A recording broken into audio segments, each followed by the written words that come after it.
Mais la question est, comment traitons-nous la personne du Saint-Esprit? Parce que si nous mettons, comme nous l'avons vu, le Saint-Esprit à part, comment peut-il libérer ses grâces, ses dons, ses bénédictions sur ta vie? Quelqu'un s'évertue à faire l'œuvre de Dieu, à évangéliser, témoigner, à faire la volonté de Dieu. Il essaye de faire par ses propres forces, mais tu vois que ça ne marche pas. Tu vois que tu rames. Et la question que le Saint-Esprit te pose ce matin, est-ce que tu es en communion, est-ce que tu es en koinonia avec le Saint-Esprit? Est-ce que tu es en communion, est-ce que tu es en koinonia avec tes frères? Lorsque le Seigneur nous dit dans sa parole que nous sommes le temple du Saint-Esprit, je ne suis pas, moi tout seul, le temple du Saint-Esprit. Il parle de l'Église, et de l'Église avec un grand E, de l'Église universelle. Vous êtes d'accord avec moi? Nous sommes des pierres vivantes, ça c'est vrai. Mais c'est ensemble que nous formons l'Église. C'est ensemble que Dieu veut nous bénir. C'est ensemble que Dieu veut nous faire grandir. Alléluia. J'ai besoin de vos prières.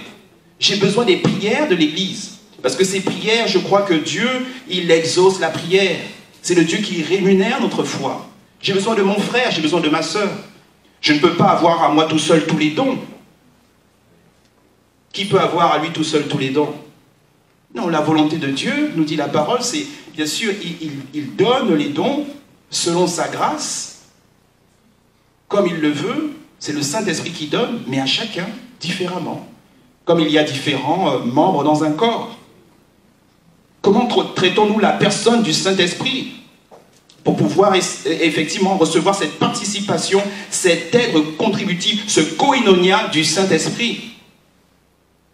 Si nous voulons une église puissante, si nous voulons avoir un réveil, si nous voulons une nouvelle Pentecôte, bien aimés, travaillons notre partenariat avec le Saint-Esprit, afin que le Saint-Esprit libère les grâces, afin que le Saint-Esprit vienne réparer, restaurer, relever, rétablir, alléluia, et que la gloire du second temps soit plus grande que la gloire du premier temple, au nom de Jésus. Amen. C'est le Saint-Esprit qui est à l'origine de la croissance de l'Église primitive. Acte 9, verset 3 nous dit ceci: l'Église s'accroissait par l'assistance du Saint-Esprit. C'est-à-dire que l'évangélisation, ce n'est pas notre travail. Nous sommes simplement des cadeaux de bénédiction pour que le travail du Saint-Esprit se fasse. Rappelons-nous, Paul. Qu'est-ce qu'il a fait, Paul? Il a essayé d'évangéliser. Moi, il y a cette pensée qui me vient et qui est capitale. C'est que lorsque nous travaillons avec le Saint-Esprit ou pour le Saint-Esprit, nous croyons toujours que nous faisons bien. Nous croyons toujours que nous avons la force suffisante. Mais peut-être devons juste lui demander, Saint-Esprit, viens nous aider dans nos projets. Viens prendre la première place. Montre-nous ce que nous devons faire. Le Saint-Esprit te dit ce matin, non pas par force, non pas par puissance, mais par son esprit, par le Saint-Esprit. Lorsqu'il y a un échec, lorsque nous échouons, vous pensez que c'est le Saint-Esprit qui a échoué? Il n'y a pas d'échec dans le Seigneur. La victoire est au Seigneur, il n'y a pas d'échec avec le Saint-Esprit. Paul, la Bible nous dit qu'il fut empêché d'annoncer la parole de Dieu dans l'Asie. Et il fut empêché par qui? Par le Saint-Esprit. Pourtant, l'évangélisation, nous savons tous que c'est la volonté parfaite de Dieu. Mais ce n'était pas le timing de Dieu. Ce n'était pas la façon de Dieu. Ce n'était pas le projet de Dieu à cet instant précis. Et lorsque Paul a écouté le Saint-Esprit, il a eu la révélation, il a eu la vision. Alors qu'est-ce qui s'est passé? C'est passé le début de l'évangélisation de toute l'Europe. Alléluia. Soyons sensibles au Saint-Esprit. Parce que dès que le Saint-Esprit est quelque part et qu'on lui laisse la première place, alors ce qui se passe, c'est que le Saint-Esprit nous donne d'accomplir, nous donne de réussir. Il libère les provisions, il libère les grâces, il libère la bénédiction.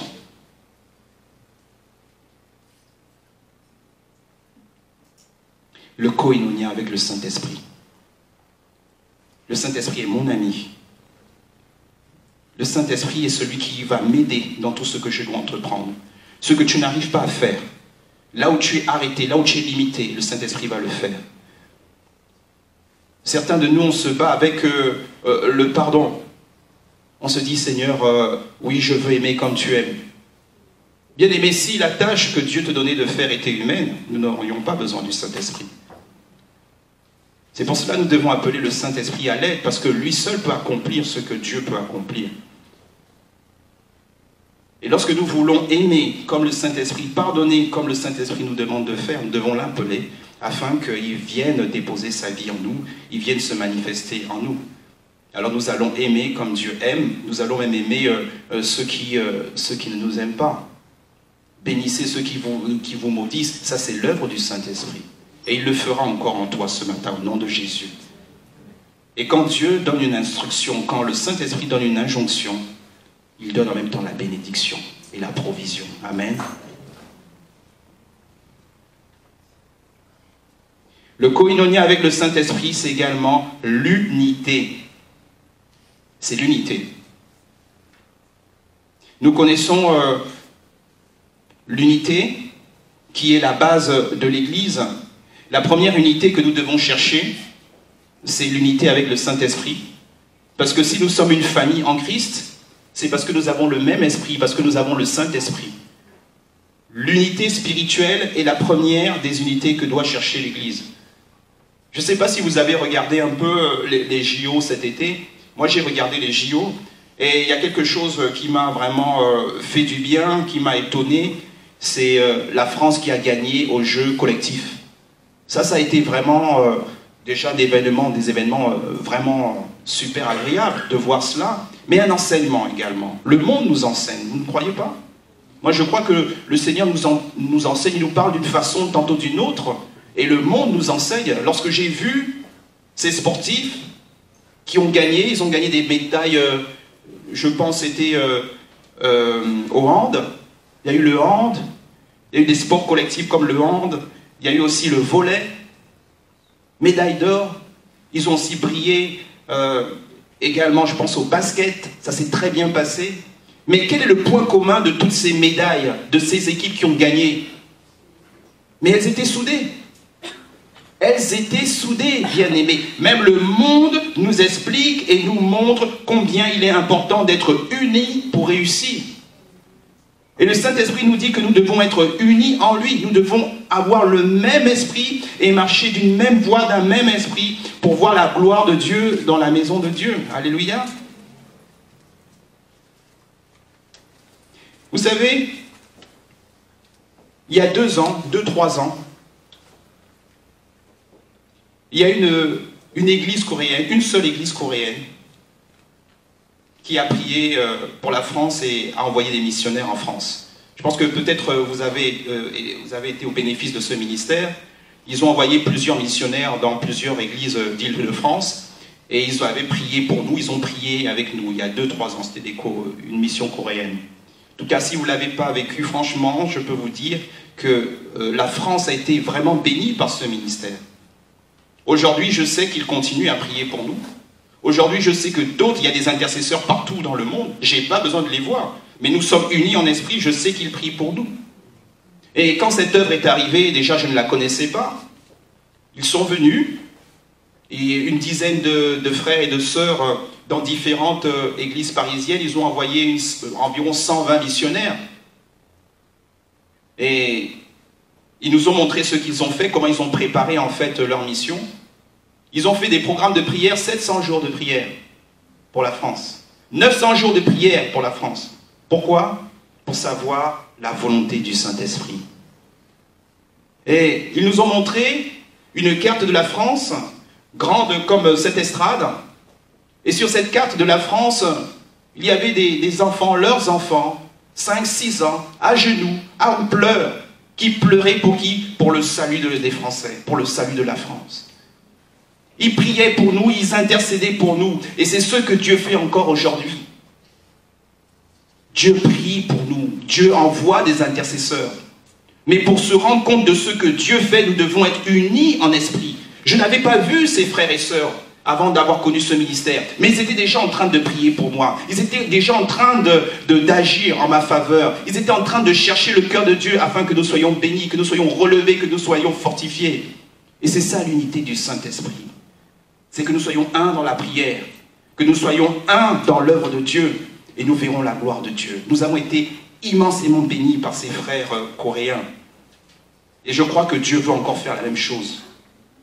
Pour voir la gloire de Dieu dans l'église de Dieu, nous devons être dans l'unité du Saint-Esprit, le koinonia du Saint-Esprit. Alléluia. Je ne vais pas être long. J'ai vraiment à cœur plutôt qu'on prenne un temps à manger, réfléchir, mûrir ce que nous avons reçu ce matin. L'Église du Seigneur, je crois que nous devons un peu nous repentir. Vous savez, on ne peut pas prêcher un évangile que l'on ne vit pas. Quand j'ai préparé ce texte, des choses ont changé pour moi dans ma relation avec Dieu, et j'ai compris combien je dépends de Dieu, je dépends du Saint-Esprit. Et maintenant je prie en disant, Saint-Esprit, je dépends de toi. Maintenant je prie en demandant, Saint-Esprit, qu'est-ce que l'on fait aujourd'hui? Qu'est-ce que tu veux que je dise aujourd'hui?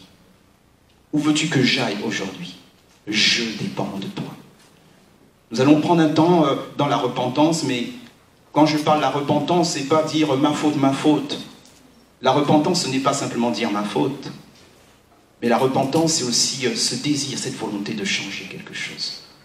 Que le Seigneur nous aide ce matin à pouvoir nous approcher de lui tel qu'il est.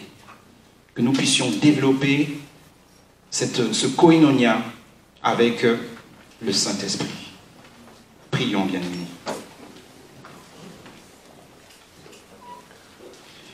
Alléluia. Alléluia.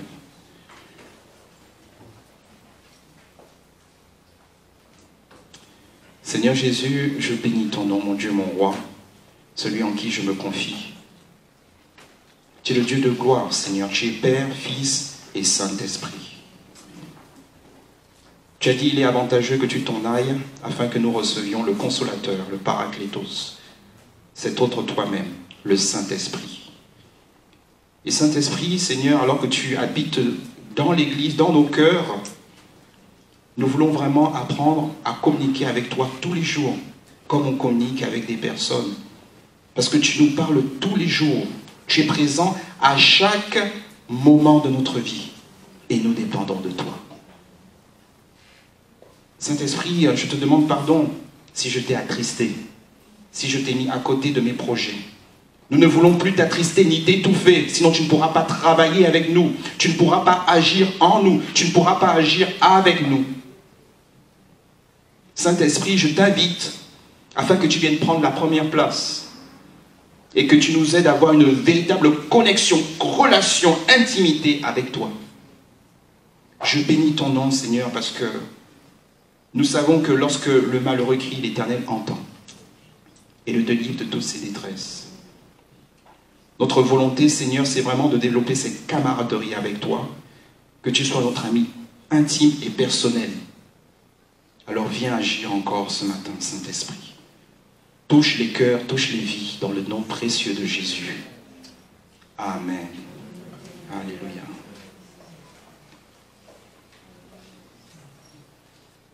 Nous allons prendre une minute de silence, si vous voulez bien. Et nous allons vraiment méditer sur ce que le Saint-Esprit nous a dit ce matin.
Saint-Esprit, nous voulons te dire ce matin, comme a dit ton serviteur Paul lors de sa conversion, Seigneur, que veux-tu que je fasse? Nous voulons vraiment apprendre à t'être soumis, Saint-Esprit, parce que tu parles à nos cœurs. Nous te demandons également de nous remplir, Seigneur, parce que sans toi, nous ne pouvons rien faire. Nous avons besoin de toi, Saint-Esprit. Seigneur, nous t'invitons et nous te demandons que toutes nos pensées soient captives à l'obéissance de Christ, à l'obéissance du Saint-Esprit. Change notre comportement et notre façon de faire par ta grâce et par ton esprit. Que ce message ne soit pas un message de plus, mais que ce soit un véritable message qui transforme nos cœurs et nos vies au nom de Jésus. Donne-nous la victoire, Seigneur, sur nos propres comportements. Toi, le Dieu de gloire, le Dieu de bénédiction.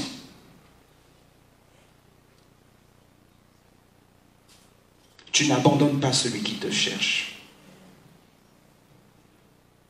Et nous savons, Seigneur, que ce matin, tu nous transformes encore.